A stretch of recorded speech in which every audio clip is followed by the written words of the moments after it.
Bonjour, eh bien, bienvenue sur Légende Mécanique. Eh bien, nous sommes à Époque Auto 2025 en compagnie de François Alain. Hello les amis. Voilà. Comment ça va? Et toi? Eh ben ça va, bon. Merci. On n'est pas dans la voiture de Fantomas, mais presque. Presque, ouais.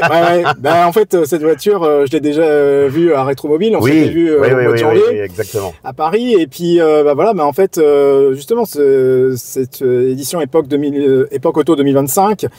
On est toujours à fêter ce 70e anniversaire de la DS. Absolument. Moi, c'est ma dernière participation avec la DS puisque c'est la fin de la saison et qu'Époque Auto traditionnellement est le dernier grand salon de la saison.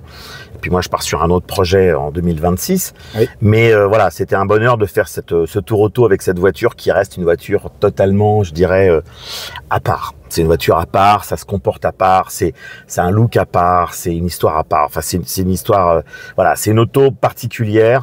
Alors on peut adorer, on peut détester. Il y a des enfants qui ont des très mauvais souvenirs en tant que passager à l'arrière dans la DS parce qu'évidemment c'était une voiture très particulière, donc on pouvait facilement avoir mal au cœur quand on était petit. Mais ça reste aujourd'hui une auto qui est la voiture la plus confortable du monde. En fait. Ouais. Aujourd'hui, tu continues à passer avec cette voiture sur des dodanes ou des trucs comme ça passe tout seul. Ouais. Et c'est une auto qui est d'un confort extraordinaire. Ouais. En plus, elle a un look tellement particulier, tellement à part que je comprends qu'on puisse ne pas adhérer, mais moi je fais partie de ceux qui adorent cette voiture parce que c'est une voiture qui ne ressemble à rien de ce qui s'est fait avant, à pas grand chose de ce qui s'est fait après, parce que Citroën ensuite a un petit peu changé le style des voitures qu'ils ont faites. Donc la DS reste vraiment une voiture à part. 1955-1975, 20 ans de production, ce qui est énorme.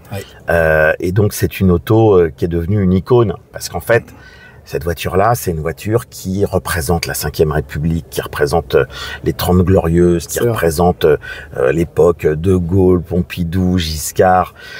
On la voit dans tous les films de cinéma de l'époque. C'est vrai. Alors les grandes sagas type, alors tous les films avec Louis de Funès pratiquement. Ouais. Évidemment toute la saga Fantomas, parce que bon, ça a marqué les esprits. C'est la voiture qu'on voit dans Rabbi Jacob. C'est la voiture qu'on voit dans Les Valseuses, dans un style totalement différent. Oui, c'est clair. Un peu sulfureux, mais bon, à l'époque, on est dans autre chose. On la voit dans l'aventure de Claude Lelouch. Oui. On la voit même dans des films étrangers. On la voit dans Retour vers le futur. Donc c'est une voiture qui a transpercé entre guillemets l'hexagone, et c'est une voiture qui est connue dans le monde entier. Il y a des fans de DS aux 4 coins du monde.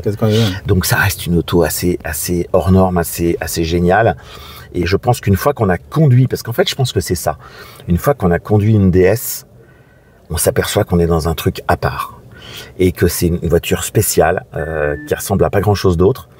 Et moi, ce qui me semble dingue, alors évidemment, j'étais pas né en 55 par définition, mais je pense qu'au salon de l'auto 55, quand cette voiture est arrivée, il faut se remettre en mémoire que à ce salon-là, chez Renault, il y avait la Frégate, chez Simca, il y avait comment ça s'appelle, j'ai un trou, mais ça va revenir. Et puis chez Peugeot, c'était la 403. Bon, voiture très classique, etc. Oui, c'est ce que j'allais dire. Donc la DS arrive, mais je pense qu'en 55, c'était vraiment un ovni, quoi. Oui. Tu vois, ça a une tronche de soucoupe volante. C'est clair. Quand tu es au volant, tu as l'impression d'être commandant de bord dans un avion. Ça, c'est vrai. Il y a un truc très particulier. Et donc, quand cette voiture est arrivée, les gens se sont dit, mais qu'est-ce que c'est que ce truc, quoi? C'est un truc, alors, tu pouvais donc, effectivement soit adhérer complètement et te dire c'est génial, soit au contraire te dire mais ils sont complètement barrés, c'est moche. Mais je pense que visiblement l'immense majorité des gens ont adhéré à cette voiture parce qu'elle a quand même eu un succès extraordinaire. Et puis voilà, c'est devenu une icône. C'est devenu une icône française au point que il y a un peu plus de 10 ans, quand le groupe PSA, qui est devenu depuis Stellantis, a eu envie de se faire une marque premium au sein du groupe. Ils ont choisi le nom de DS. Exactement. Pour faire pour faire le nom de cette marque premium. Donc c'est la preuve que je dirais dans l'histoire de la marque, la DS est une voiture qui aura marqué son époque. Exactement. Et alors j'ai une autre question, parce que cette voiture dans laquelle nous siégeons là actuellement, elle a été restaurée par le Garac. Alors on a fait ça absolument, parce que moi je suis très fan, je suis très fan et mon parcours insiste beaucoup sur la transmission. Oui. Je pense qu'il est super important, surtout dans l'univers de la voiture ancienne, qu'on ait une transmission entre les anciens, les jeunes, etc.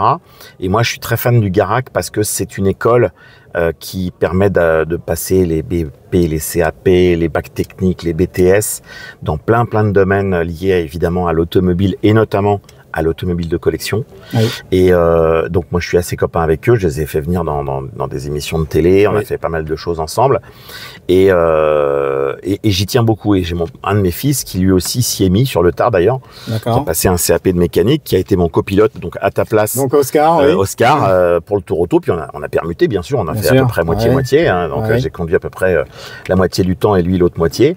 Et donc on a passé vraiment une super première expérience et il y en aura d'autres.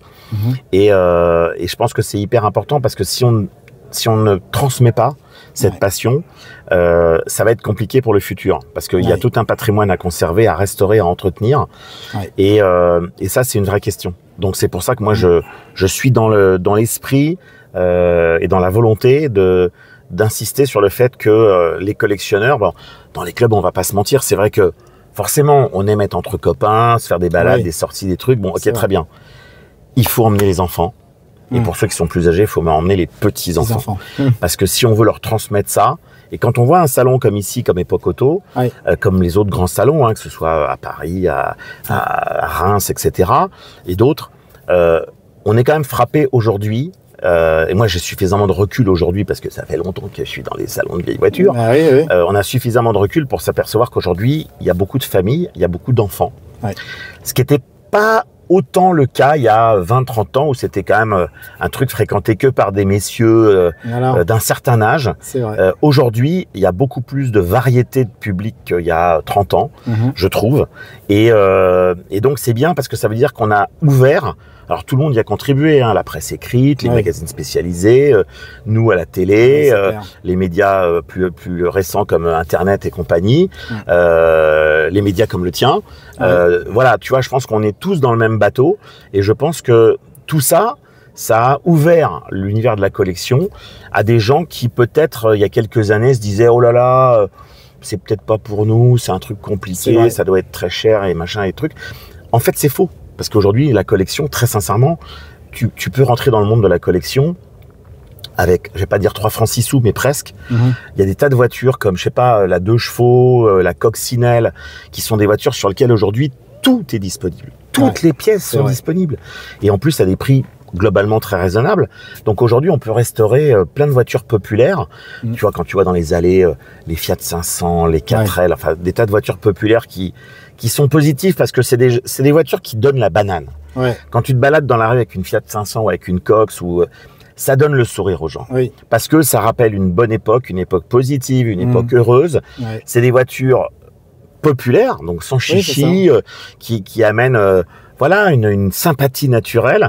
Et donc aujourd'hui, on peut vraiment rentrer dans l'univers de la collection pour pas cher. Voilà, c'est pas du tout des sommes astronomiques. On peut se faire plaisir donc à un prix raisonnable. En plus, ce qui est vachement bien dans les voitures de collection, si on rentre par cette porte-là, c'est que ça peut être un très bon projet intrafamilial, tu vois, entre le père, le fils, le petit-fils, la cousine, la grand-mère, voilà. Donc ça, c'est top. Ça, vraiment, c'est top. Et moi, j'encourage les gens à rentrer là-dedans parce que voilà, c'est un des sujets qui réunit les gens. Bon, dans une époque qui n'est pas forcément très drôle et pas forcément très funny, pour plein de raisons. On n'est pas dans une époque très très rigolote. Et donc, je pense que ça, c'est un des sujets qui unit et qui réunit les gens. Et qui fait de mal à personne et qui en plus fait bosser plein d'artisans, il faut pas l'oublier. Donc il y a beaucoup de métiers qui sont notamment dans l'artisanat français qui sont liés à l'automobile, les selliers, les motoristes, les peintres, les carrossiers. Voilà. Donc il faut préserver tout ça. Je suis d'accord. On sait très bien, alors les gens qui parlent de pollution et compagnie, ça c'est totalement un faux problème pour deux raisons. D'abord parce que les voitures de collection statistiquement roulent très peu et qu'aujourd'hui il y a des tas de choses qui existent comme les carburants de synthèse, les biocarburants, etc. Donc Sincèrement, ça, c'est un faux problème. Ouais. C'est un problème, je dirais, intellectuellement malhonnête de prétendre que on est des affreux pollueurs parce que, par définition, si on roule peu, on pollue peu. Bah oui, c'est ça. Et qu'aujourd'hui, très objectivement, en plus, ce qui est intéressant, c'est que les collectionneurs sont des gens qui, évidemment, ont passé beaucoup de temps et beaucoup d'énergie et beaucoup d'économie dans ce projet. Donc, c'est des gens qui sont statistiquement très prudents. Oui. Qui font très gaffe. D'ailleurs, la preuve, c'est que les contrats d'assurance pour les voitures de collection sont relativement peu chers. Oui. Pourquoi ? C'est pas pour nous faire plaisir. Hein. Non, ça c'est parce que tout simplement, statistiquement, les collectionneurs sont des gens bien plus prudents que les autres. Et c'est pour ça que les assurances en collection sont généralement à des prix raisonnables. Oui. Tout simplement. Donc, c'est la preuve que, voilà, nous sommes des gens conscients et raisonnables. Raisonnables, exactement. Alors, évidemment, il y a toujours des exceptions, mais globalement, voilà. C'est clair. Ouais. Alors, si on devait résumer, qu'est-ce que tu dirais aux plus jeunes passionnés qui viennent voir Epoch Auto là, 2025 ? Ce qui est génial sur un salon comme Epoch Auto, comme les autres grands salons, mais notamment ici, c'est qu'il y a un côté très convivial. Il y a beaucoup de clubs parce que les clubs ça a toujours été la ligne directrice d'Epoch Auto d'accueillir les clubs dans des conditions ultra favorables financièrement parce que ça coûte quasiment rien pour les clubs d'être ici. Et donc objectivement, c'est vachement bien parce que ça réunit vraiment tout le monde. Donc il y a un côté vraiment convivial.